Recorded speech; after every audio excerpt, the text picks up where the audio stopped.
Hi and welcome to Soul Food. This week we started our new series in Leviticus called Approaching the Unapproachable God.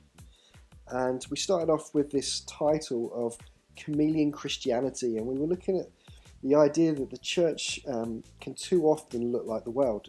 I've got pet chameleons, and chameleons are able to shift the cells under their skin to be able to change colour and blend in with the background so people can't see them.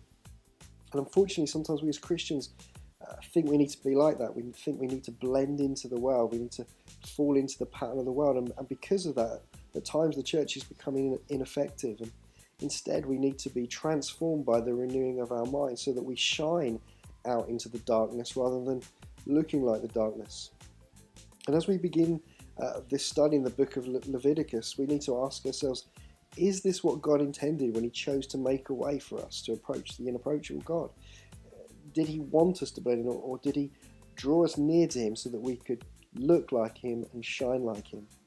So the verse that we can meditate on this week is from Leviticus 1, and it's verses 1 to 3, and it says this: "The Lord called Moses and spoke to him from the tent of meeting, saying, 'Speak to the people of Israel and say to them, when any one of you brings an offering to the Lord, you shall bring your offering of livestock from the herd or from the flock.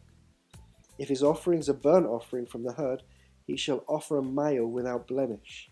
He shall bring it to the entrance of the tent of meeting, that he may be accepted before the Lord.'" So God's people had to make a sacrifice to atone for their sin so they could be accepted by him.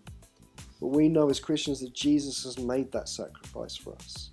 Well, what is our part to play in this? How do we make a mockery of Jesus' sacrifice when we carry on looking like the world? How can we understand our part in how we're to be living sacrifices so that we end up living a holy life where we shine for Jesus?